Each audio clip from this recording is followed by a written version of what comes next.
Right, welcome back to another game of a new basketball game called Top of the Key Basketball. And my name is Brian Hafferkamp. I'm the designer and creator at the Clark & Addison Gaming Company. And showing off this new game, it's gone through a couple of different iterations since the last video. And so always making some improvements to it. And I think it actually flows quite a bit better now than it did before. So set up a new game. The last game I played was a 1-0, I believe it was 106-91, 107-91. The Heat defeated the Bulls at home in Chicago. Jordan put up 40, Pippen 20, but they didn't get a whole lot from the rest of the team, and pretty balanced scoring up and down for the Heat. Alonzo Mourning with 31 points and a lot of boards. So I think he had 21 boards in the game. So that was an interesting game, and was kind of played across a few different iterations of the game as well. I've gone through and simplified some things on this chart here. You can see I've sort of made it maybe easier to understand player and which team got the ball. So player, which team got the ball, and then what happened if there's something special that happened in the parentheses, like a 2-point attempt or a 2-point shot. The arrows mean fast break. And then I've simplified this chart as well. So now it's a 2-20 roll. So now all we have to do is use, this is really just going to be a marker die. All we have to do is use the 2d6s and the 2d10s for everything. So we'll have the 2d10s here. Totally eliminated the d20 roll, and then just took one one line out of this and then turn it into a 2-20 roll. So the advantage of this is now this middle section here all the way through, these are your common plays, and then it sort of tapers off as you get to the edges. So these plays here are going to be much at the edges are much less common. So we're going to have fewer offensive rebounds. I think there will be still some, especially in this 18 and 4 roll. And maybe I'll need to pull those up just a little bit, but we're going to have a lot more just defensive rebounds. I felt like there were a lot of offensive boards. Let's see, 1, 2, 3, 4, 5, 6, 7, 8, 9, 10, 11 boards, 12 just for Miami. And so I felt like there were a lot of offensive rebounds. So maybe this will bring it down, and it might be swinging the pendulum too far. We'll see. And then we have our blocks here. Again, it's going to be your 1s, 2s, and 3s. That's going to be the majority of your blocks. Same with rebounds. 1s, 2s, and 3s are going to be the majority. I believe 11 is the midline, so that's going to be a 10% chance. We have an alley-oop. That's going to be kind of an exciting play on the rare plays. And maybe I should add that on to the fast break. Not sure. Got a lot of things here. I changed some of the setups so that those aren't quite. That just means that the fast break stops and you go into a setup offense. But put the shooting fouls in the M1s. Those are going to happen a little bit less. And then we have our roll for a player on the fast break. And then I redid the assists and the steals a little bit because it was all just kind of going to 1 or 2 players, so it's kind of spread that out just a little bit more as well. So that is the game chart. That's going to be up here. You won't be able to see that, but I will be playing off of that, just so you know. Get that to stay, maybe. Okay. And right now we have the Knicks at the Spurs. This is Tim Duncan's first year. He's playing alongside David Robinson. They had a very formidable front line. Also with Will Perdue on the team. Brad Lohaus, who was a long-time sort of backup and part-time starter. A very good defensive team. In fact, both teams very good on defense. Almost everybody is a minus. We got Charlie Ward at the point for the Knicks. So he forsook becoming an NFL quarterback and became an NBA point guard. Not everybody has that opportunity, but a terrific player at Florida State. I remember watching him play. And he's a good defender, -4. Decent shooter, decent driving to the basket. He'll be opposed by Avery Johnson. 2 shooting guards, Allen Houston, an amazing shooter, and Vinny Del Negro. Larry Johnson, Grandmama, at the small forward position. He'll be opposed by Sean Elliott. Charles Oakley is in the power forward position. Terrific rebounder. He is an R2 rebounder. Also good with his hands, steal 2. And he's opposed, of course, by Timmy Duncan, who's an R1 rebounder, a B1 blocker, and Pat Ewing, who's a B1 blocker, R1 rebounder, and David Robinson, also R1 and B1 from the rebounding and blocking perspective. So even though these guys come out of the game, you're not going to lose a whole lot there. John Starks coming off the bench, Chris Childs, Chris Mills, Terry Cummings, Chris Dudley, a nice second line here. Better than the San Antonio second line, although Jaren Jackson, a decent enough player, a good defender. Chuck Person, the rifleman, shooting from long range, 34% from the three-point line. Jaren Jackson, 37%. So they got some three-point shooters here, good defenders. I expect this game to be a little bit defensive in nature. And let me go ahead and figure out the pace numbers real quick. All right, so when you're looking at adding, I'll just show you how to do this calculation. When you're looking at doing the pace, our clock uses possessions, so up to 50 possessions per quarter. And when you're looking at pace, you find those numbers at Basketball Reference. So if you go to the home page, and I'm on the mobile version here, but if you go to the home page for the season and scroll down to the advanced stats, you can see here is the advanced stats section. And if you scroll over to pace, that's going to give you each team's pace numbers. You can see 88.4 for the Spurs, and the Knicks are 88.2. So back in an era where pace was less than 100, it's going to be different if you're playing in the 80s or if you're playing today. But back then, you know, the pace of play, it was more like a wrestling match than a basketball game, and so that's what we're going to expect. So 88.4 plus 88.2 equals 176.6. Now we can round that up to 177. And what we're going to do is we're going to say 177 divided by 2. That's 88.5. We can round that up to 89, or we can simply divide that again. So that's going to get our possessions per team, which is going to give us basically total possessions per half. And then we divide it one more time by 2, and that's going to give us our possessions per quarter. So each team is going to have 22 possessions, kind of start 22 possessions per quarter. Basically, we're going to have 44 possessions for each quarter, and that's going to get us into the space where we need to be. So that's how we figure out possessions. So you do you add their pace numbers, divide that by 2, take that number, divide it by 2, and you should get your per quarter possessions. And what that does is get you into the right place. Okay. That should just get you into the right place as far as shots taken. If we look at the previous game, and I won't belabor all these points too much, but 71 shots for Miami and 78 shots for the Bulls. That's actually, it feels a little bit low, but because of these are two of the worst pace teams in the NBA. They're both very slow, and 70 to 80 shots is right on with where they are. I want to say the Bulls were at 72 a game or something like that, or the Heat are at 72 a game. So it's a little bit surprising, especially if you're watching the NBA today or you remember like Showtime, Lakers, that kind of thing. But the pace of play through the 90s was just like, it was a war. It was a battle.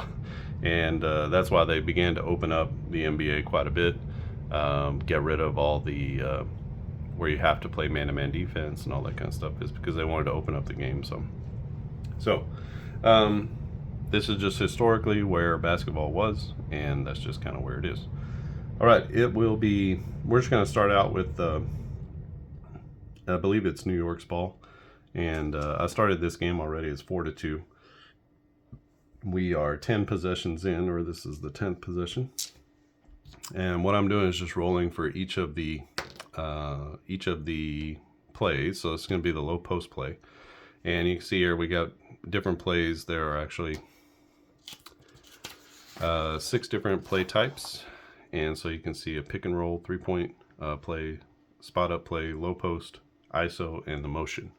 So these are sort of core plays that you can run. You can either choose each of those, or you can allow the dice to decide. This in this game, at least for a little bit, I'm going to let the dice decide and see how the game goes. If one team needs to sort of get into something, I will.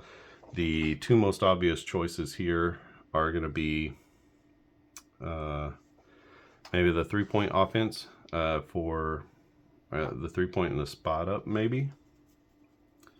Or the motion offense, probably be a good one for New York. The pick and roll is going to be a really good offense, but Charlie Ward, not a great shooter. That's where I would kind of shy away from that. But here, this is with these 2 big guys here. That's definitely going to be your low post. You want those 2 guys to be getting it.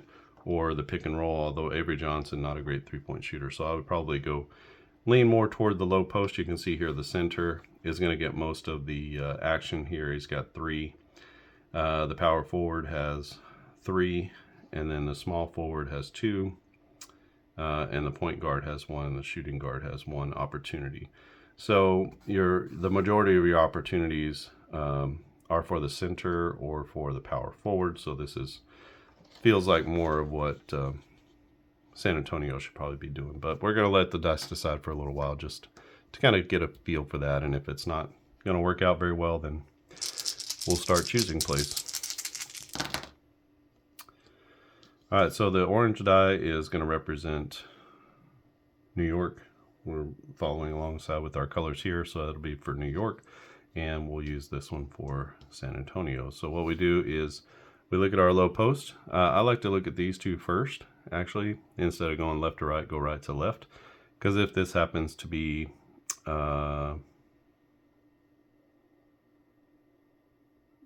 if it happens to be something like a steal or a block shot or out of bounds or something like that, it's good to know those kinds of things. So 7, this is going to be a drive.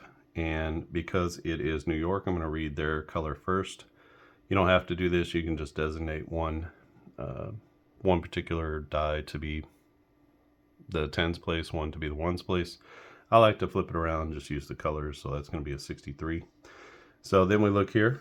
The range of 63 falls for the small forward. That's going to be Grandmama with the ball. And that's going to be a 7, which is a drive to the basket.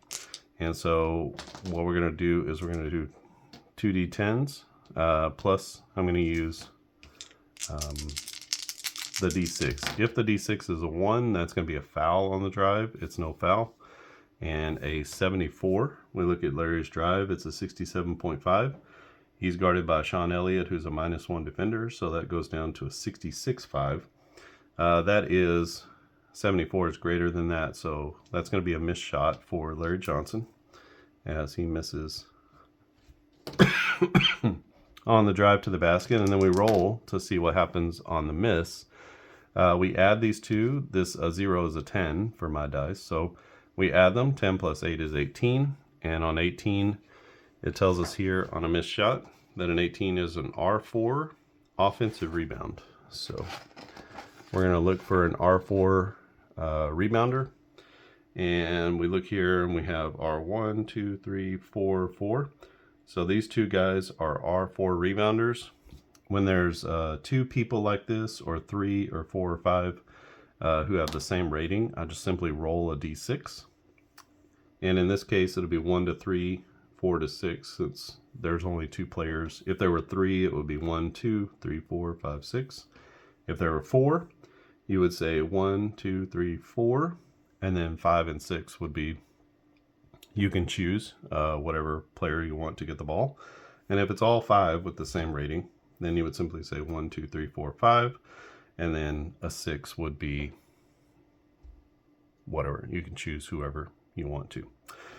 So a 3 is going to be a rebound to Charlie Ward. So we'll give him the offensive rebound. So I usually designate those rebounds, but not going to here. It'll save some space. So we got an offensive rebound. I'm going to go ahead and take a possession off for the shot. And we'll start a new possession here. Yeah, I guess we should start a new play. So this time it'll be a spot up play. 14 is, it's not a 14, it's a 5. So it's going to be a 3-point shot. And that's going to go to the shooting guard. So we see here 32 falls in this range. And that means it's going to the shooting guard. So that's Allen Houston setting up for a 3-pointer is 38.5. He's guarded by Vinny Del Negro, who's a -1. So that takes him down to 37.5. Still pretty good percentage. It's a 36, and you can see that he drains it. So Allen Houston with the 3, he's got 5 quick points in this one. And now we look for the assist. The assist is a 3. And we look here, a 3, it means an assist 4. So we're looking for an assist 4 on here. We don't have any of those. So we're going to say if there's no assist, like explicitly, then he created his own shot. There's no assist on the play. It's possible to create your own shot in basketball, and there's no assist on the play. So 7-2 early on. We get a pick and roll offense for the Spurs. A 7 is going to be a jump shot, and 42 goes to the point guard, Avery Johnson. So Johnson with the jumper. He is a 36.7, guarded by Charlie Ward, who's a really good defender, -4. So that takes him down to a 32.7. And we have a 29, so that's going to be up and good for Avery Johnson with Charlie Ward all over him. And on a jump shot, a 3-pointer, those two things, then we look for, is there an assist on the play? So 7 is an assist 3. Okay, so here's one where we have 1, 2, 3, 4. All of these guys could possibly have an assist on this play because they all have a 3. So we have 1, 2, 3, 4. We're going to roll the die. It's a 3. 1, 2, 3. So that's going to be Timmy D with the assist on the play. So that's how you just sort of decide between those players. Roll that in there. Okay, the play is going to be into the motion play for the Knicks. A 4 is going to be a non-shooting foul. So now we need to figure out who has the ball, and it's going to be the player opposite him who gets the foul. So 0-8 is going to be to the point guard, so that's going to be a foul on Avery Johnson, and that's a non-shooting foul. So first foul, first team foul for the Spurs. Set that. So first team foul for the Spurs. If you get more than 4 team fouls, then that's going to trigger the bonus. So 1 and 1. So start all over. ISO play, and that's going to be a 6. 6 is going to be a drive to the basket for the small forward. That's going to be LJ to the basket, and again we take the 2 D10s plus the D6. No foul on the play. 79 is going to be 60 says, so 66.5 is what his final adjusted one will be. So Johnson again misses on the drive to the basket. Oh, that should be an X.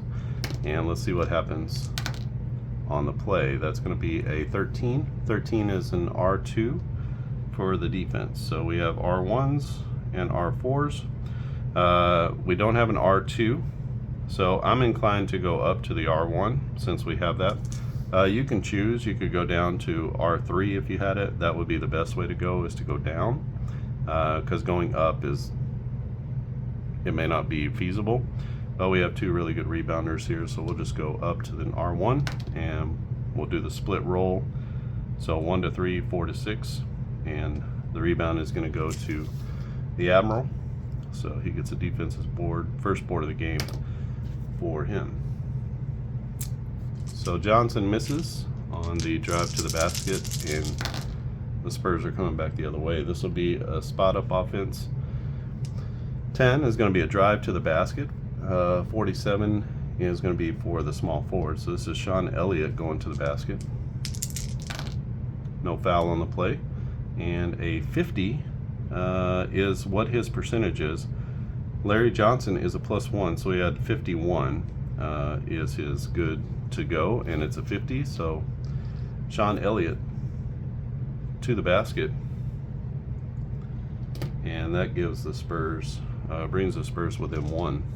On a drive, by its very nature, a drive does not allow you to get an assist on the play because you've taken a couple of dribbles to get to the basket. So it's really on spot up shots that you're looking for an assist, or on the on a fast break. So into the motion offense for the Knicks. 5 is going to be a 3-point shot, and this one is for the small forward. So Johnson again getting a shot at it. 78 is going to be off the mark. You can see it's 23.8. So he's going to be off the mark again. Johnson having a hard time so far getting started in this one. And the offensive, or the board, is going to go to R2 defense, and it starts a fast break. So we don't have any R2 defenders. Again, we're going to go up to one of the big men. That'll be Timmy D with the board. So his first rebound of the game, and that's going to start a fast break. Now in fast break, we roll both D10s. We add those 5, and you can see here that a 5 on the fast break is a 2-pointer, so that's a 2-point basket. And now we need to roll to see who made the basket. So we'll do a possession here. 7 is going to be the power forward. So Tim Duncan starts the fast break with his rebound, and he is going to get 2 points on the other end, rewarded for running the running the length of the floor. That gives the Spurs a 1-point lead, and the assist is going to go to an A2, which we don't have any A2s. We have a bunch of A3s, and so let's just go ahead and give that to Avery Johnson. So those things are kind of fluid. We'll assume that Avery Johnson gets the assist. He's an A1, and that's why I'm assuming that. And one more possession off for the fast break. So possessions happen kind of quick. On a miss, fast break, you know, that's like 2 possessions really fast. So you just got to kind of watch out for that. We do have the ability to just move any of these players in and out. So these are your starters. At the top, you can see here that they are listed: point guard, shooting guard, small forward, power forward, center. So underneath, they are listed. But if you look at these positions down here, there is no listing. These are blank. So these 2 rows here are going to be blank. And you can set up your backups however you want to. I've generally set them up by playing time. These 2 guys are about the same, but you can see here 27 minutes, 18, 23. So these are definitely your backups here. And then these guys are not getting in very much. Malik Rose, 8 minutes a game, so he's sort of a junk time, very occasional kind of player. You can figure out how to move those in and out, and maybe I can create a chart for figuring out when to put players in and when to take them out. But you can see, you know, Avery Johnson playing 35, almost 36 minutes a game. Duncan playing almost 40 a game. So just not getting a lot of substitutions in there for them. Even the Admiral at the end of his career, playing 34 minutes a game. So he was getting a spell from Will Perdue, who was getting 20 minutes a game. Lowhouse, 11 minutes a game. So you can figure those things out for yourself and just kind of get a feel. It can be by fouls. It can be by just playing time and getting people in and out. You could just simply stay with your starting 5, whatever you want to do. So it will be Knicks ball. We're just going to start the possession over. Don't know if I even started one. So this is going to be the spot up offense. You can see that the game flows a little bit better now. I made a few changes, especially with the 2 to 20 roll. Now I'm not trying to sub in the D20 and different things like that. So easier to just figure it out with these 4 dice. And then this is simply to figure it out and to be a marker. We got a 6. That's going to be a jump shot for Allen Houston. So a jump shot is a 2-point jumper. He's a 42.6, minus 1 is 41.6, and a 16 is up and in for Allen Houston. He's now 3 for 3. He's got 7 points, and the assist comes from an A3. We got 4 of those, so it could come from anywhere. It's going to be my choice. So 1, 2, 3, 4, 5, or 6 is my choice. I'll give it to the Charles Oakley, who is a high assist man out of that group, so 2.5 per game. So Charles Oakley with the assist. If it came up as a 1, he is also an A3, so I would just say there's no assist on the play. So Houston gives New York a 1-point lead.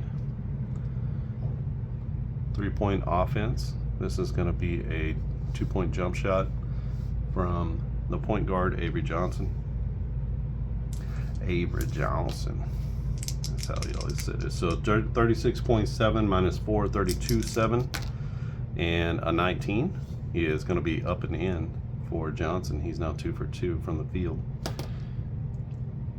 Spurs again take a 1-point lead. We'll see if there is an assist. A 17 is going to be an A4. We don't have any A4s, so no assist on the play. And back come the Knicks. So into the motion offense. This is a drive to the basket, and that's going to be for the small forward. That's Larry Johnson again going to the basket. Trying to get to the rim. No foul on the play. 24 is going to be good. His drive is 67. So he gets to the basket and he puts it in. That's going to be 4 points for Grandmama. And this game continues to go back and forth. Again, no assist on a drive. So that sets things up pretty easily. Motion offense for San Antonio. 3-point shot. That's going to come from the small forward. That's Sean Elliott. Sort of in his wheelhouse and his expertise. 37.8 plus 1 is 38.8, and he is off the mark with a 92. And the rebound is going to be R2 offensive rebound. So we don't have any of those. Let's roll between the 2 big men. So that'll be David Robinson with the offensive board, and we'll reset the offense. That's Sean Elliott with the miss, and David Robinson with the offensive board, and we reset the offense. We'll stay in the motion offense. 9. Oh, we should do a possession off. 9 is going to be a jumper, and 68, that's a jump shot to the power forward. That is Timmy Duncan. 44% on his jump shots. He's guarded by Oakley, who's a -3, so 41%, 41 to 41. He's going to miss. And the rebound goes to the R1 on defense, which is going to be Pat Ewing. So Ewing with the defensive board. And Duncan, his first miss of the game. Tries to go off the glass. Tim Duncan style.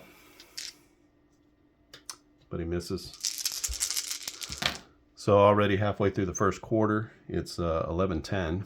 And a bit of a defensive battle here. So pick and roll offense. This will be a 3-point shot, and that will come from the point guard. So that's going to be Charlie Ward putting up the 3-pointer. Oh, no.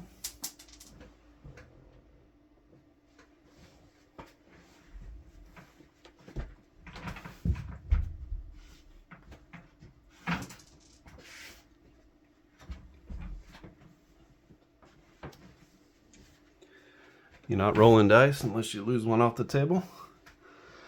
So, Charlie Ward with the 3-point shot. He's guarded by Avery Johnson. That makes him a 36-7. So 1 to 37. I like to round up. 87 is off the mark. And that is going to be a rebound to an R4. So Charlie Ward off the mark from 3. We got an R4. We have 3 of those for the Spurs. 1, 2, 3, 4, 5, 6. So that's going to be Sean Elliott with the long rebound. His first board.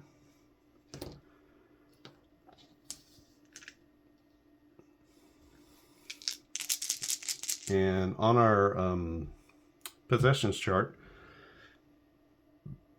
we've landed on a TV timeout.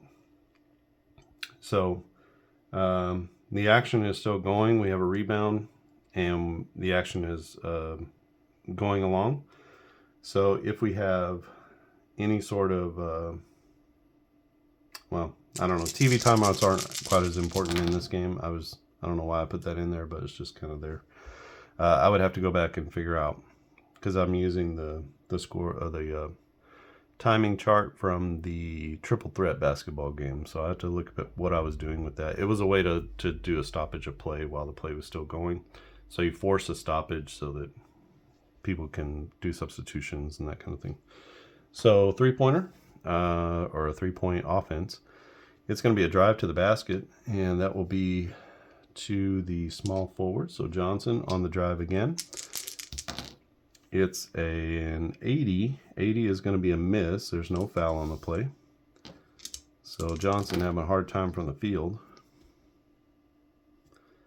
as he is now 2 for 8. 2 for 8 from the field. 2 for 9, actually. He had a 3-point shot.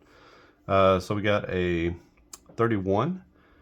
Or 3-1, which is a 4. 4 is an R2 offensive rebound. So Oakley is going to wind up with the board. So we'll assign that to him. And we set the offense back again. We'll stay in the 3-point offense. We do need to push a possession. As there was a shot on the play, we have a 10. It's going to be another drive to the basket. 26 is going to be for the point guard this time, as Charlie Ward is going to take it to the rack. He's a 60.7, so a 61. It's an 80. That's going to be a miss with no foul. And good defense. Good defense by the Spurs. And on the rebound, that will be an R2. So again, we don't have any R2s on the floor. So that'll be D. Robinson with the board. That's his 3rd rebound of the game here in the first quarter. 24 possessions in, so that leaves us 20 more to go. So we're a little bit beyond halfway in the first quarter. And we have a 4. That'll be a non-shooting foul. 87 means it's a small forward, so that's going to be a foul on Larry Johnson. That'll be his first. That's the 2nd team foul. And that takes the possession, and we start all over after that. So that's like taking a shot and missing a shot. We got a 3. That's going to be a steal. So first we need to figure out on a steal who made the turnover. So this is a 0-5. That's going to be a point guard. So Avery Johnson with the turnover. And then now let's figure out who made the steal. Our steal, we figure out steals the same way as assists. So we add this together, 13. And that's going to be an S2. Let's see if there's any S2s over here.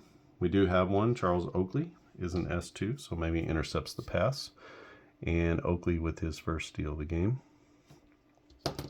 He averages 2.5 steals per game. Oh, I'm sorry, 1.5 steals per game.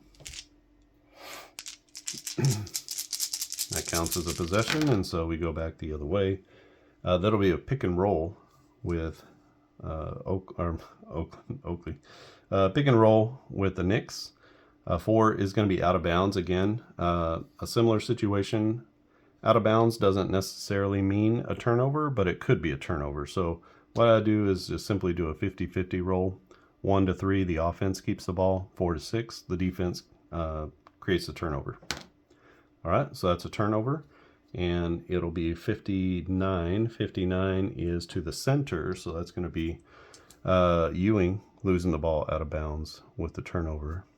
So that's kind of an easy way to do that. 27 possessions in now. And let's see what the play is. Play is going to be a spot up offense.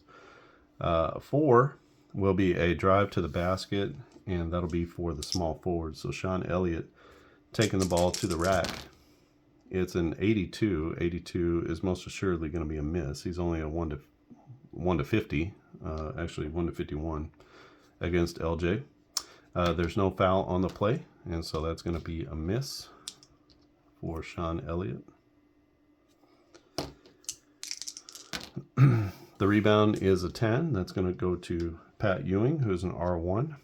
Ewing already with 3 rebounds. Neither team shooting very well here. And the Knicks come back down the floor with the ball. This is going to be a jump shot, and that's to the point guard, Charlie Ward. Ward on a jumper is 33.3, so 1 to 33. A 0.5 means that he makes it. We read it this way with the orange. So Charlie Ward cans it. And that's going to be his first bucket of the game. That pushes the Knicks lead to 13. Let's see if there's any. 16 would be an A3. So we actually have a lot of A3s. Let's see. 2, 1, 2. That's going to be LJ with the assist. So Grandmama dishing out the ball to his point guard. I think I moved that. We got a motion offense, and this will be a drive to the basket for the small forward. So Elliott takes his turn again, going to the rim. This time it's going to be off the mark again, but he's fouled. So he's going to go to the line for 2 shots. He is going to be fouled by his counterpart. That's Larry Johnson. Johnson with the second foul. He has not had a great start to the half, and so what we're going to do is we're going to sub him out. 2 fouls in the first quarter, and we'll bring in Chris Mills. So I'm hoping with I know these cards are small. I wanted to try to get them all on the board at the same time. May not be feasible in the future, so I might have to just make these a little bigger and just have maybe starters, backups, and just have 2 rows with the extra guys off to the side. Don't know. But Chris Mills into the game, and I will. He'll most assuredly get into the game, but I'll add him to the score sheet soon. So that's going to be Larry Johnson with the foul. Add that to the team fouls. 3rd team foul. And 2 shots for Sean Elliott is 71.8. That's an 88, and that's a miss on the first and a make on the second. So Elliott with the miss and a make. That brings the Spurs within 2.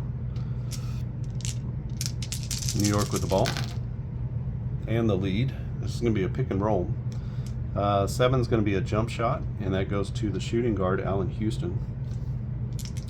Houston is a 41.6 on the 2-point jumpers. 22 is up and in, and that will be an assist to an A4.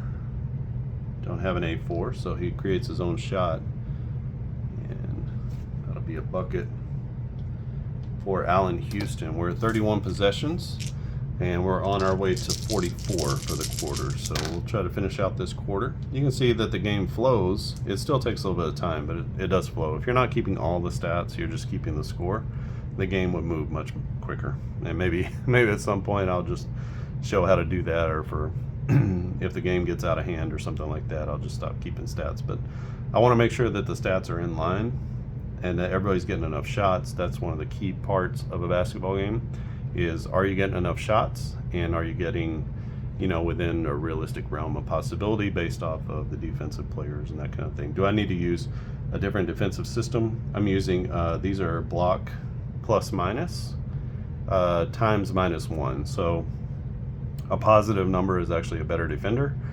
So I have to flip that so that you can use that to subtract. So these guys are actually +3 and +2 if you look at their numbers, but that means that they're really good. So I need to add a multiply by -1, so we turn that into a negative so that we can remember. It's just easier to remember to subtract from the shooting percentages. So hopefully that helps in the long run to create a little bit of defense. Into the motion offense, this is going to be a jump shot for 51. That'll be to the shooting guard, Vinny Del Negro. Grown up, affectionately called him Vinny of the Black. 97 is going to be off the mark. He's a 44.5, actually 45.5. So that's going to be off the mark for Vinny on his first shot.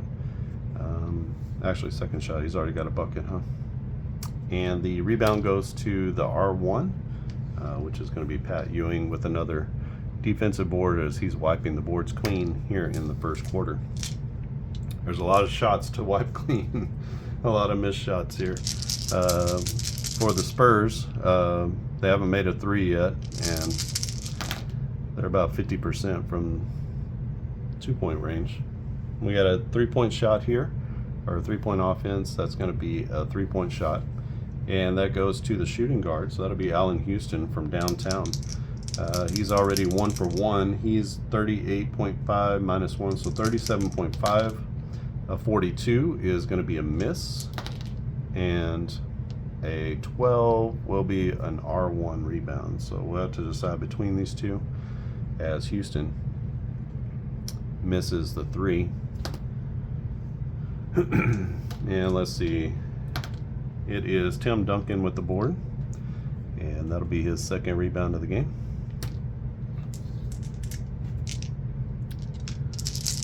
So I've simplified a lot of the parts of the game. I'm trying to not bog the game down too much, but still give it enough detail that it is worth playing, and not, it's differentiated from up-tempo basketball in a lot of ways. We have a spot-up offense. This is going to be a jump shot, and 68.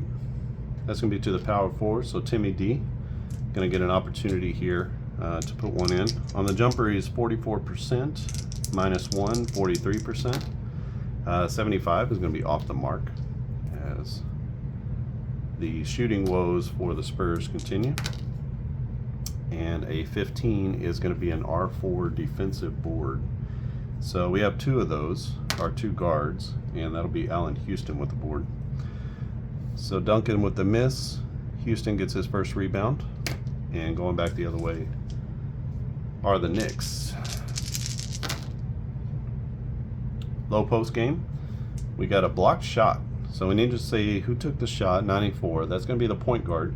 So Charlie Ward takes the shot, and that's going to count as a missed shot because he shoots and has it blocked. Now we need to see what happened with the blocked shot. Who did it and what happens on the play. So when we look here, we have a 13. 13 on a block shot is, that should be B1. No, that should be B3. Little typo. B3. B3 and defense. So that triggers change of possession. So there are some, if you look on the top parts here, we got a couple of them where the block goes out of bounds, so that obviously is going to stay with the offense. And then you have a couple of offensive ones where there's a B3, and offense means the block, but an offensive player picked up the ball, so you rerun another offensive play. Because just because you block a shot doesn't necessarily mean that the offense is going to take over or offense is going to lose the ball. It just counts as a block shot. So we're looking at B3. And B3, do we have any of those? We don't have any of those, so let's go with the B1s, and we'll go up the chain. Actually, let's go down to a B4, B3. B3 to B4. We got 1, 2, 3 of those, so 1, 2, 3, 4, 5, 6. And that will be Avery Johnson, who blocks his counterpart, Charlie Ward. Don't know how many blocks Avery Johnson's had in his life. Not a very tall man, but he gets up and makes a block there. Maybe he was quick off his feet. And we go back the other way.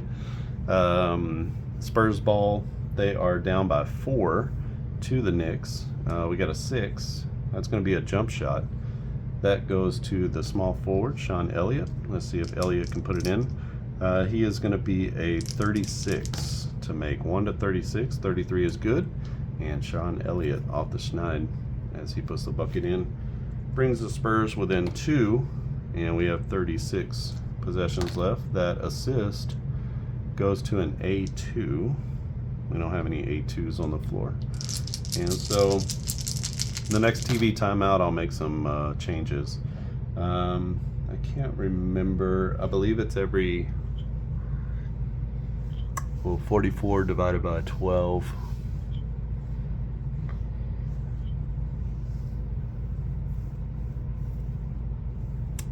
That's going to be what, 3, almost 4 blocks. So 3 to 4, every 4 blocks about is a minute. So it leaves us 1, 2, 3, about 4 minutes left in the first quarter. So you can kind of roughly figure it out. All right, Sean Elliott with the bucket. We gave it to him. Let's go ahead and start that rollover because I just lost my own place. Spot up offense. We have a 3-point shot, and that's going to come from Allen Houston. As Houston puts up the 3, he's 37.5, so 38, and he's going to miss. And the rebound goes to an R4. We have a few of those, so let's see. That's going to be someone in the backcourt. 1, 2, 3, 4. That'll be Vinny Del Negro with the board. And Allen Houston off the mark from 3. He's 1 for 3 now from behind the arc. 37 possession. That's going to be a spot up shot or spot up offense. 10 will be a drive to the basket for the power forward. So Timmy D taking the ball down the lane.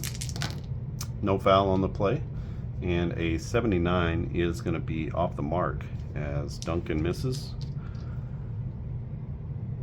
He's now 1 for 4 from the field, so a tough start for him.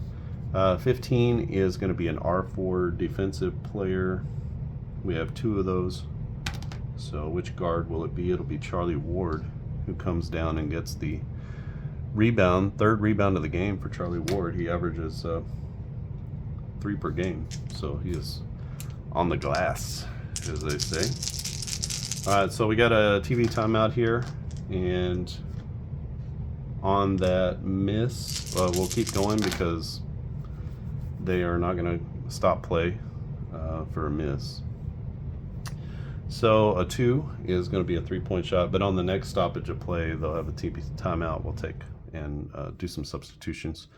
4 is going to be a drive to the basket. This is for 11. That's the power forward, Charles Oakley, taking it to the rack.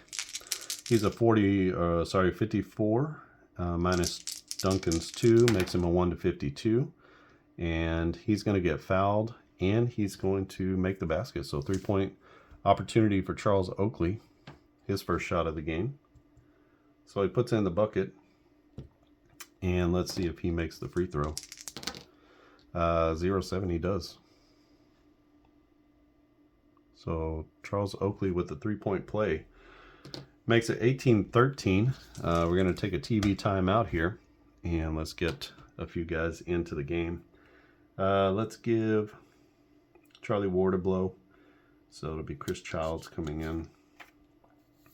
Ward playing less than 30 minutes per game. So you don't lose a lot on defense, but you do lose some ability to get to the basket. But Chris Childs, a marginally better shooter. Who else? Jaren Jackson for Vinny Del Negro. So just get a little, maybe some common sense player, adjustments into the game. And maybe we'll give the admirable, why do I say the admirable? We'll give Robinson a blow. Will Perdue comes into the game. And we're here, and so let's go with that for now. 5-point lead for the Knicks. That was Charles Oakley with the bucket. So it's going to be Spurs ball coming out of the timeout, pick and roll offense. 5 is going to be a drive to the basket, and that's going to be for the point guard, Avery Johnson, as he takes the ball down the lane. It is no foul on the play. 73 is going to be off, and that'll be a miss for Johnson. His first miss of the game. And a 12 is going to be an R1, so that would be Pat Ewing with the rebound. He is well on his way to 20 boards in this one. And that takes us to the 40 possession mark. So 1, 2, 3, 4, 5 possessions left in the quarter. It's going to be New York ball with a 5-point lead. They have a 3. A 3 is going to be a steal. And so the player with the steal, 21, that's going to be a power forward. So Oakley with the turnover. That's his first turnover. And the steal is going to go to a 17. That'll be an S4. So 1, 2, 3, 4 of those. Could be anybody. It's a 5. 1, 2, 3, 4, 5, 6. We can choose. I'll just call it on the player guarding him. So we'll say that Timmy D reaches out and gets the steal. That's his first steal of the game.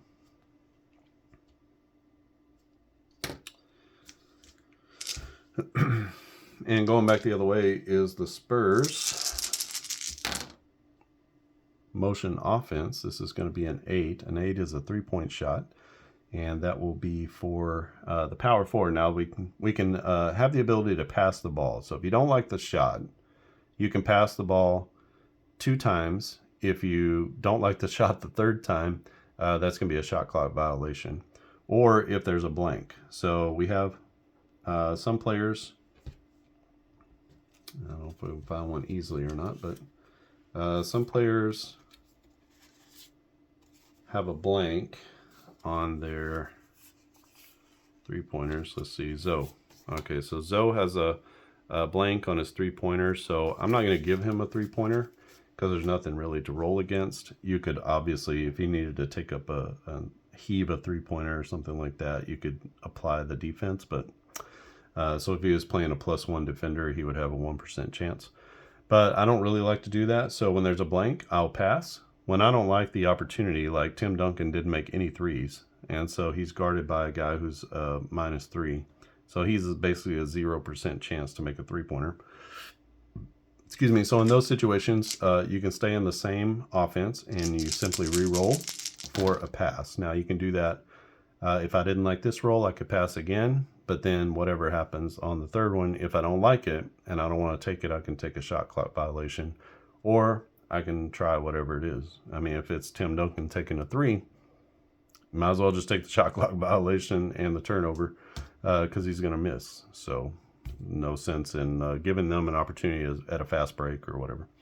So we do it again. We have an 8. 8 is a 3-point shot. 26, this goes to the shooting guard, so a much better opportunity here. 37.7 for Jaren Jackson. He's guarded by Allen Houston, not a good defender. So 38.7, 39, rounded up, and a 56 is going to be off the mark. So Jaren Jackson. And Jackson misses his first 3. We get a rebound. 16 is going to be an R1 defender. So, and then we start the fast break. So let's go ahead and move that. We are going to start the fast break.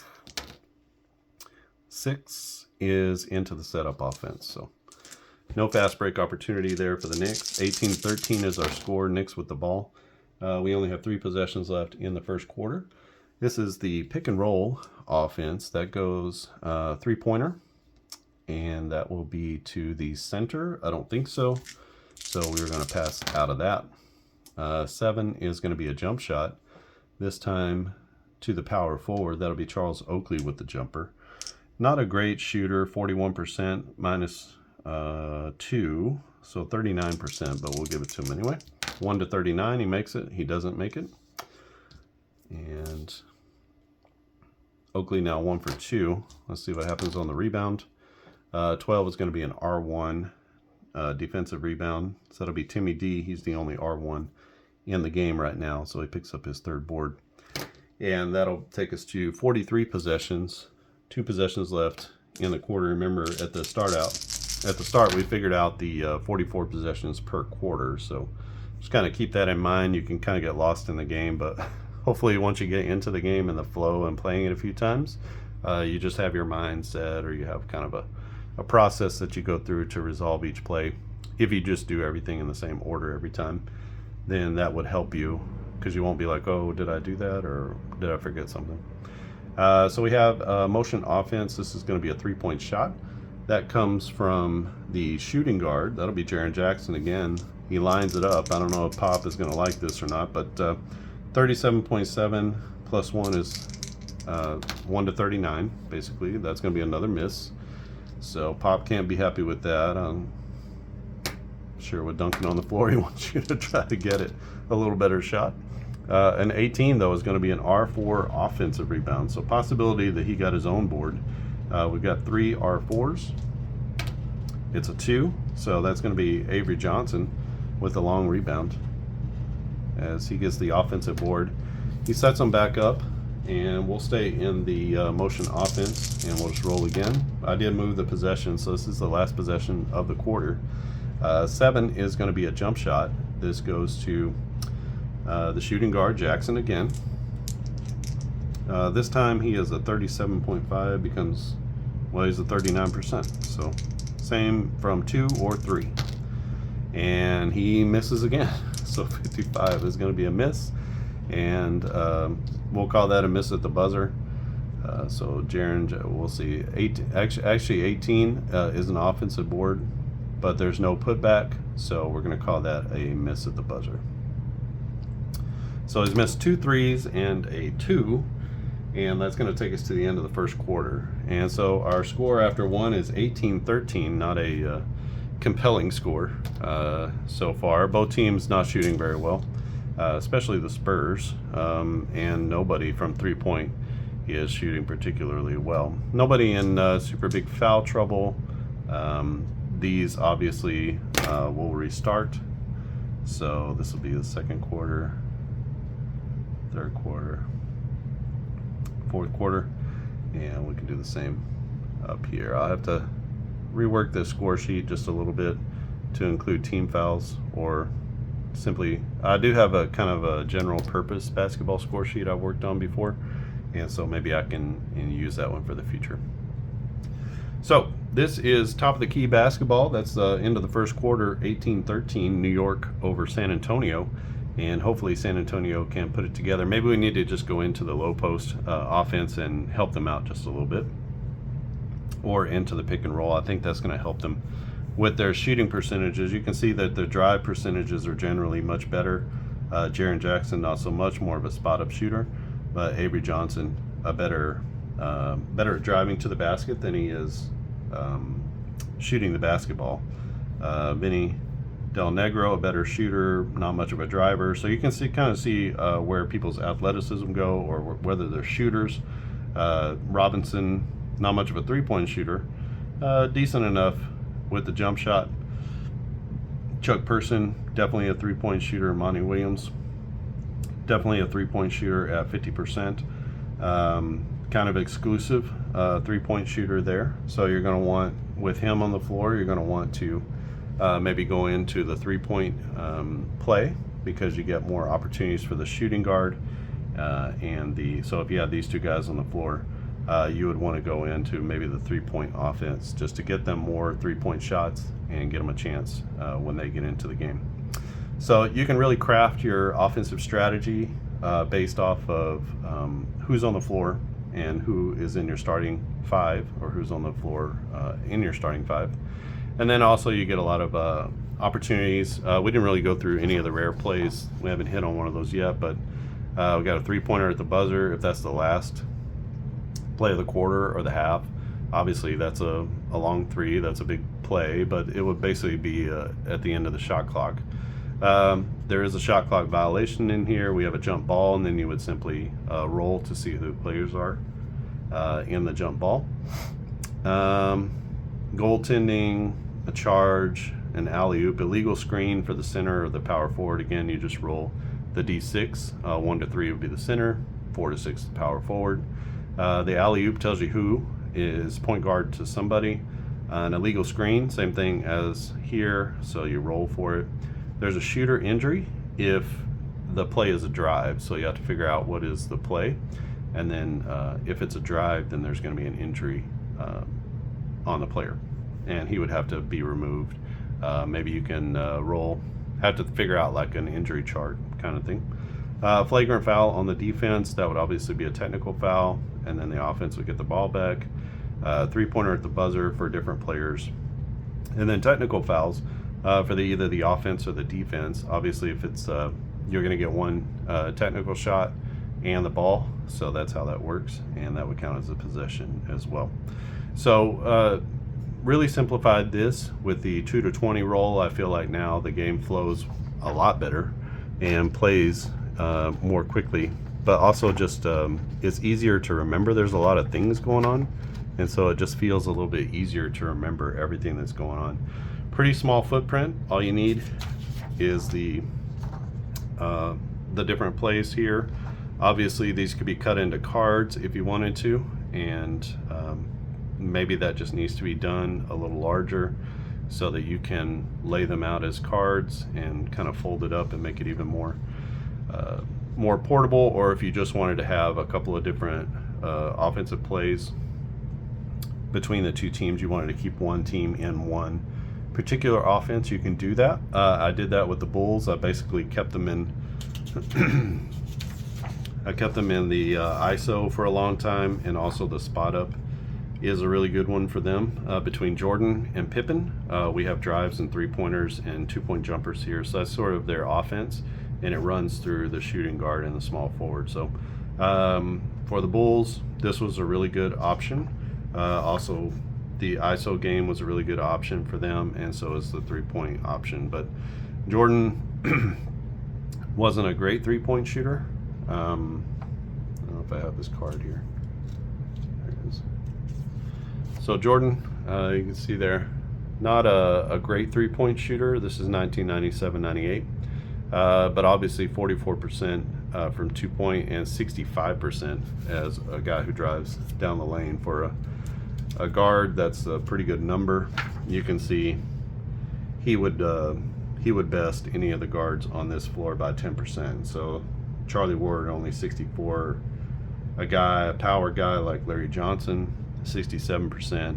A big man like Timmy Duncan or David Robinson, 65%. So he's quite adept, obviously, at driving to the basket. So you want to try to put him in a good position there to, 1, get the ball, 2, get the kind of shot that leads to the best opportunities for him. So that's going to be down here in the ISO game, or here in the spot up game, or even in the 3-point game. So you can choose those offenses as you want, and stick with one for a while, do one per quarter. What that does is it affects the ball distribution of the team. So you can see here everything's pretty evened out because we're allowing the dice to decide. So every play is a 16% chance that you could hit on it, right? So they're even chances, but you can actually maneuver this and sort of make it go particular directions. But right now, the ball distribution is pretty good. David Robinson not really getting the ball.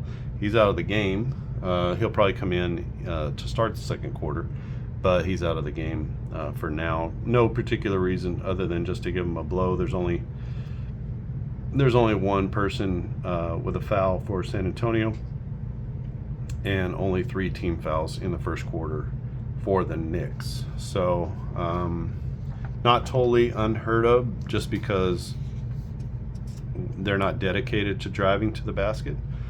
But like I said, with the Bulls wanting to get a lot of drives to the basket, they shot 22 free throws. The Heat had a lot of drives to the basket, but they made a bunch of them. Like Alonzo Mourning was just crazy, just making stuff from everywhere.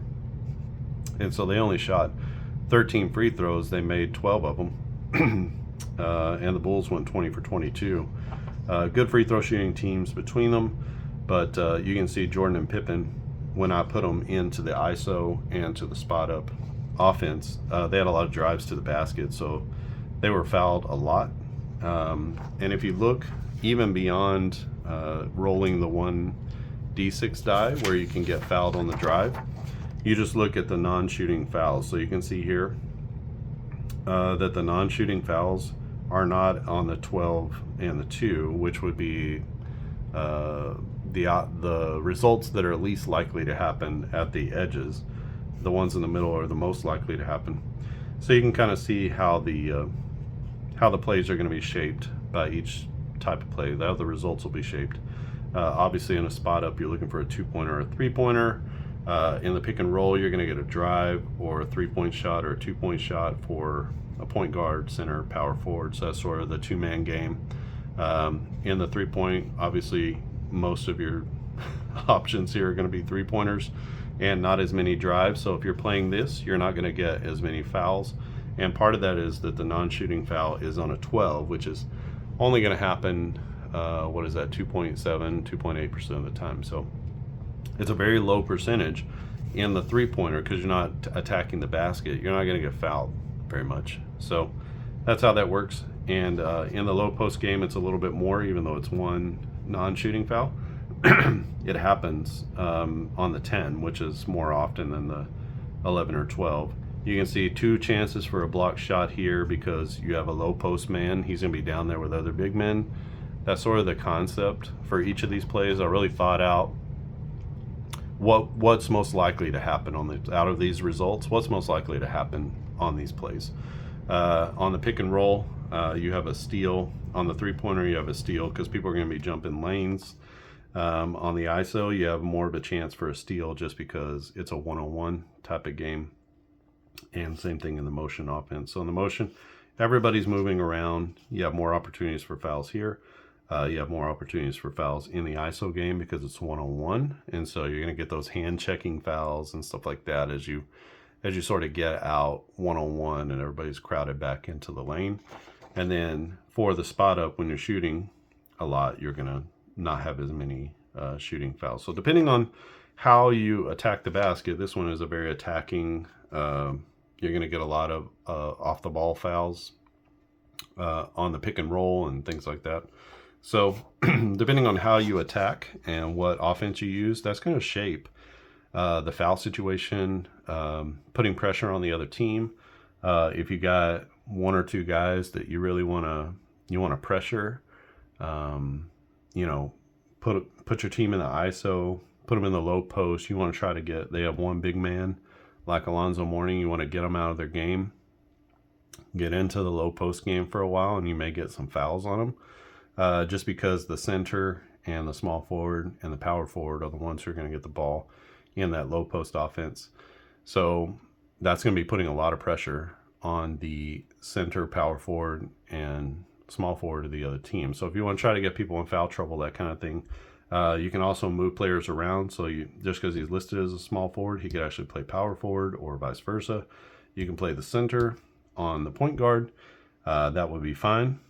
You would just need to flip those 2, and then now your point guard would be playing against the other team's center. In the rule book, I'm going to have a defensive adjustment for that, so that if Will Perdue is guarding Chris Childs, you can do that, but there's going to be a penalty for Will Perdue, and that would probably be like a +1. So, or I'm sorry, it's like a +4.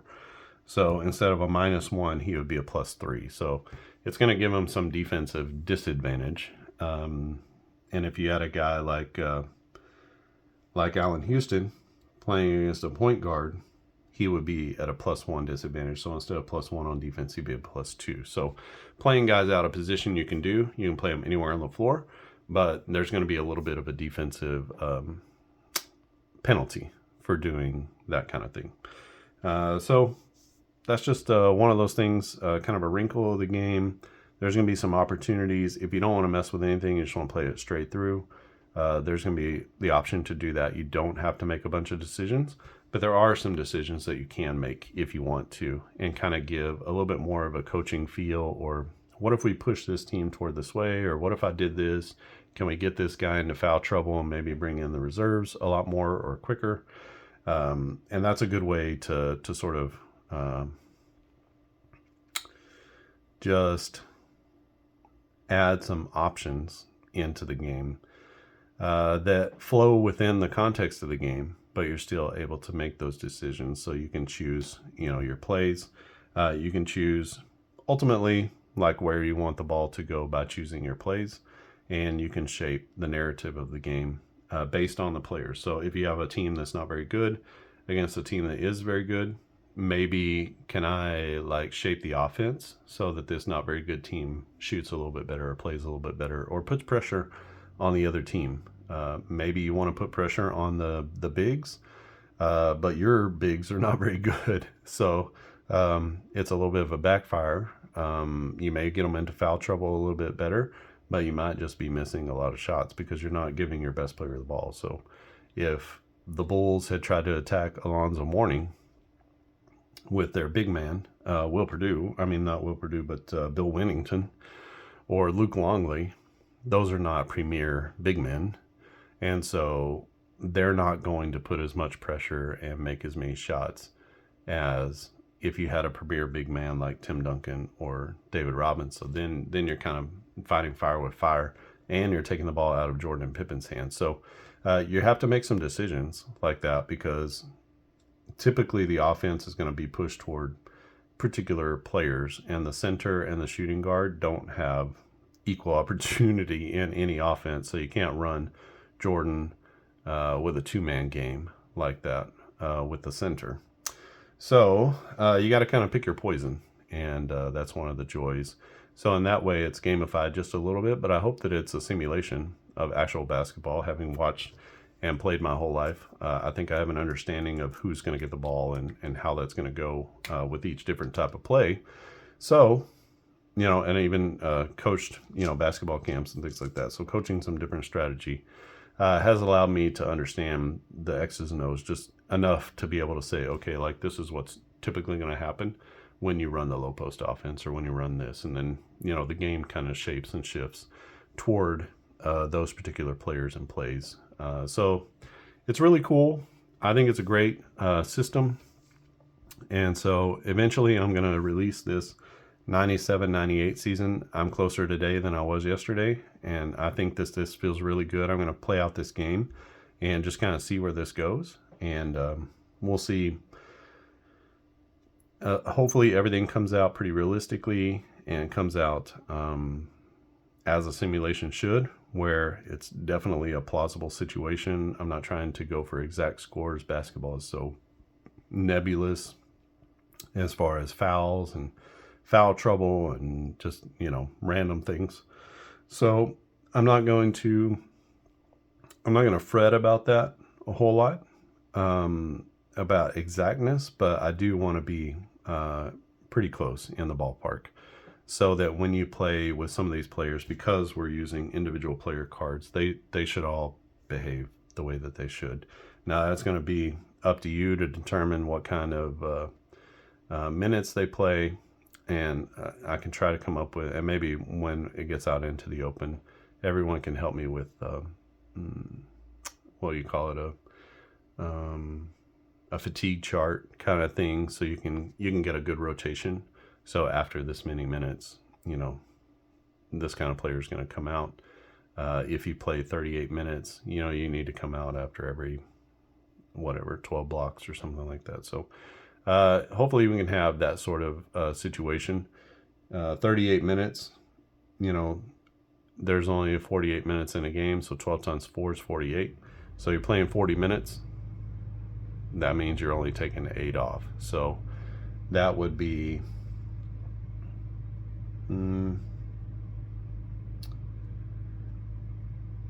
that'd be about 8 blocks per quarter that you'd be taking off. So you just got to kind of, no, that wouldn't be right. Yeah. So 2 minutes per quarter that you're taking off, that's about 8 blocks. 6 to 8 blocks. So you would just kind of gauge that out. And maybe I can make that a little bit more clear on the score sheet as well, or on the timing sheet as well. All right, if you have any questions or comments about this game or any of my other games, you can leave them down in the comments section below. Are you excited about this game? Is it something that's interesting to you? If so, I will be releasing a beta version. I'll give you the whole season. You'll be able to play this out if you want to, and you'll have all the game components that you need in order to play the game. It's a relatively small footprint. You're seeing most everything here, and the clock is the only other thing, which is over here. I keep referencing it, but this is what it is. And again, this is the final minute of the game. And so we'll be in the second quarter starting out. And then you get the score sheet, you'll get the plays, and then you get all the players. Now the players are going to come just like this. So all I did was cut them out so that I can maneuver them around. But you can see that they all fit on one page, and that's how they come whenever you print them out. So you'll get 15 players. That will sometimes leave off 1 or 2, or sometimes 3 or 4 if it's a terrible team like the Clippers or something. But you're going to get almost all the players, so you won't be able to play that guy that got 2 minutes a game most likely. Although down here, Willie Burton only played 3 minutes a game, so he's in the rotation at only 3 minutes a game. Maybe part of the season he was playing a little bit for someone who was injured. So you get almost every player. They're all rated for drives, jump shots, 3-pointers, and free throws. And then they're all rated for assists, rebounds, steals, and blocks. So everybody has a rating. Those ratings are based off of against the average, or above average, or below average. So obviously a 1, an A1 is your highest assists above average. A2 would be the next highest, A3 would be average, A4 would be below average. And so that's kind of how that works. And I'm writing that into the game guide about what those specific numbers are, so you'll have a good idea of, oh, okay, so anybody with, I want to say an R1 is, it's either 6 or 8. Is it 6? Either 6 or 8 rebounds above average. And that's the per game average of the league. So the per game average of the league is like 3.5 or something like that. So you're talking about... Ooh, goodness. So at that point, you're talking about guys who have anywhere from 9 to... Dennis Rodman has 15 rebounds per game. So you're talking about guys in the upper echelon. That's probably your top 10 or 12 rebounders in the league. Maybe your team has an R1. Obviously, San Antonio has 2. There's only 1 that I can see here that has an R1. Part of that is playing time. So that's going to be reserved really for your starters because you have to accumulate enough playing time to be able to get that many above average. So your bottom level players are going to be, your bench players are not going to be your R1s for the most part. I don't think there's one of those. So that's going to be your superstar rebounders, big men, Hakeem Olajuwon, Dennis Rodman, Tim Duncan, David Robinson, Patrick Ewing. That's the guys you would think about. And the point of doing all of these ratings is to try to get the ball into the hands of the people who the ball got into their hands. You can craft and shape who gets shots, so that part is not formulaic for you. It can be random like we've been doing, or you can intentionally get the ball to places that you want to go. I know some games make sure that you get the ball into the right hands of the people who took all the shots. That's going to be a little bit more on you or on the dice to decide those things. But as far as assists, rebounds, steals, and blocks, those are going to go kind of programmatically to the right people.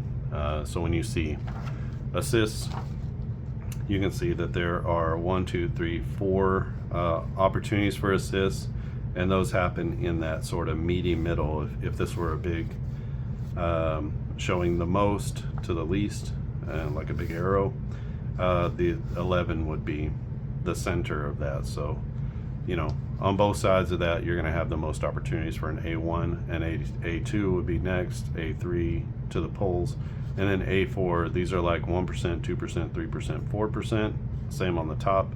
And so the opportunities to get to those players just is not as great as it is with the 1s, 2s, and 3s. Same thing with steals, and you can even see it's not happening as much yet, although you can see it a little bit with the yeah, it's not happening as much yet. So Larry Johnson, you see our A3s, and our Charlie Ward is an A2, so they're the ones with the assists. Avery Johnson an A1. The Spurs just haven't made as many shots as they could have, so they're missing out on some assists there as well. All right, if you have any questions or comments about this game, leave them in the comments section of this video. I know it's getting long, but I appreciate you watching, appreciate you supporting. This is a game that's been in development for the last year, so hopefully we can get across the finish line and get it out for people to play, and maybe we can make it even better than it is by getting it into the hands of the community. I see what the community does with games like season ticket baseball and season ticket football, where there's a lot of support to try to make that game as good as possible. We're trying to bring in a modern version that brings a little something different to the table than your typical older tabletop basketball game, or just focusing on putting all of the weight on each individual player's card. This is how this game started, is each individual player having, you know, a little bit different opportunities. That's going to be very difficult. It's much easier to produce this with one sort of play chart with lots of different plays, and then having all their shot opportunities here based off of their percentages. So if we can do that, cranking out these cards is much easier, which means, which means more seasons, honestly, for everyone to be able to play with. And we could do old seasons because all these numbers are just based off of whatever statistics are available. So as far back as we can separate drives and jumpers and three-pointers, we'll do that. Obviously, three-pointers didn't come in until 1979, I believe. So before that, the three-pointers would be nothing, which you could simply re-roll. You know, guy has an open shot from the outside, you just simply re-roll and try again. So there's some easy ways that we can get around even older seasons of basketball, 60s, 70s, where we can include those as well. I know a lot of gamers in the Tabletop Hoops Facebook group, they love the 60s and 70s. A lot of people love to play the 80s and the 90s, so I think this is going to work out really well, and we'll be able to do modern seasons plus older seasons as well in a play-by-play game with a lot of like heavy stats, a little bit different than up-tempo basketball. So I want to include kind of a long play game as well, but hopefully everything moves more smoothly, you can see, and I will post the results of this game somewhere, but I'll try to play the rest of it offline. It might take me a few days to kind of get through it, but still looking at potential, errors. I saw an error on the chart, so potential errors, things that need to be changed or need to be a little bit different, and then we'll get that out to everybody to be able to demo and try and play, and you'll be able to play whatever teams you want within an entire season. Maybe I'll put out 2 seasons just so you can have a little bit of reference for the 80s, the 90s, or modern season, something like that. All right, if you haven't clicked on subscribe, but you keep coming back, click on subscribe. If you like this video, just give it a thumbs up. That's a super easy way for you to support what I'm doing here. If you want to check out up-tempo basketball or triple threat basketball, you can go to clarkandaddisongaming.com, clarkandaddisongaming.com, and pick those up. Triple threat basketball, $10. Up-tempo basketball seasons are $17, and you'll get the full season, and it shifts between a quick play game, which is team-based, and more of a medium play game, which has up to 10, well, not up to 10, but the top 10 players on each team for that particular season. You can get a game in 45 minutes or so. In fact, if you go to Max's Cards and Dice Dugout on YouTube, you can see him. He's playing an ABA 1974-75 Nets, New Jersey Nets replay. So Dr. J and others on that team, and you can see his replay as he goes through all the different games. He's up to game 12 or 15 or something like that in that season. So you can see that replay, and you can see how quickly it plays.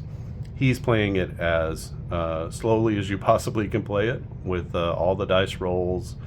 He's rolling on the scoring runs to see who gets who gets each of the points on the scoring runs, and he's using all the dice. So he's not using the online dice roller or the application which I created for Uptempo. He's just doing everything, and he still buzzes through a game in 45 minutes. So that's about as slowly as you can play it and as completely as you can play it. So that'll give you a sense of timing. It'll last anywhere from 20 minutes to 45 minutes. So something like that. The average baseball game, for cards and dice. And like I said, you get the top 10 players for each team. So you're going to get starters and backups. And they're all the guys that you would remember from the NBA. We have seasons from the 80s, 90s, 2000s, and all the most recent seasons as well. I'm working on 1977-78, which would be my first all 2-point season. So just trying to make sure that works out really well, which I think it will, with the timing and the scoring and things like that. And there's some modifications that you can make along the way as well, where you can knock out. Sometimes I like to play where every 2-pointer is a 2-point attempt, and every 3-pointer is a 3-point attempt. Then you just have to make some adjustments to the pace, like we did here, where you have upwards of 50, possessions per quarter.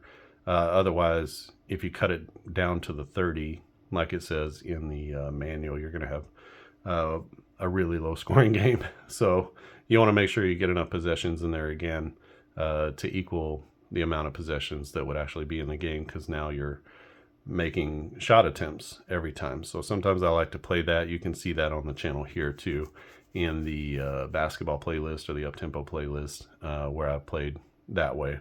And that brings it a little bit more in alignment with sort of traditional simulations where you roll for each shot. Similar to this, where you're using the shooting percentages to figure that out, and there's a defensive adjustment. So very similar in concept to this game. This game very much more detailed than Uptempo basketball. So if you're looking at something quick, or maybe you're just a casual sports fan or a casual basketball fan, Uptempo basketball might be right up your alley. You can play straight off the team sheets and not worry about any of the players. And, you can play a game in 20, 25 minutes just by going back and forth on the team sheets. That's a lot of fun, or an easy way to kind of quote unquote simulate a basketball game without having to play all of it and keep all the stats. So just something to think about. So that's at clarkandaddisongaming.com. I'll put the link in the description. You can go right to it, or just remember that, clarkandaddisongaming.com. And check out everything that's there: baseball, football, basketball. Have lots of games available. I have some printed products now that you can find on the homepage. Just scroll down a little bit and you'll see the On Base baseball printed products, and be able to check those out as well. All right. Thank you, everyone. I hope you had a good holiday or in between, and I hope your holiday season is coming to a wonderful climax with Christmas around the corner. And hopefully you're not as cold as we are here in Chicago. It's been a bit of a cold streak here, but that's winter, right? The trees are bare, and no snow on the ground, so nothing to show for it, but it's definitely cold. So another winter in Chicago. But all good things, because that means spring training is right around the corner in another couple months.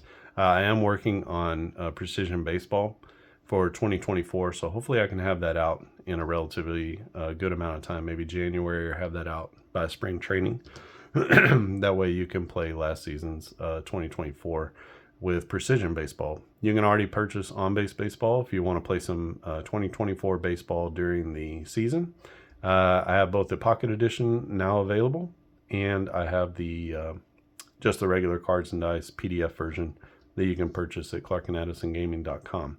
So I'll put the I just released the Pocket Edition this last week, so I'll have to get that onto the website. You can purchase 1980, 1986, 1991, and now 2024. So I have 4 of those. Those are pre-printed. You usually get them. I don't know if you'll be able to get it by Christmas, but you can try. There's an expedited option for, I think, $15. And basically that puts you at the head of the line. It's all print on demand. So you just kind of get put in a queue. And whenever it gets printed, and then it gets shipped out to you. So if you want to skip the line, so to speak, and have it printed immediately, that will speed up the process. And that'll be $15 if you want to try to get that in before Christmas. I can't guarantee that. Kind of depends on where you live and how long it's going to take for you to receive shipping. But I've heard from others who have done that option that it comes, within a couple of weeks. So there may still be some time to do that. We're still, 11 days now from Christmas Day. So they probably 10 days of delivery. I don't know if they'll be delivering on Christmas Day. Maybe some people will. But you definitely want to have it before then.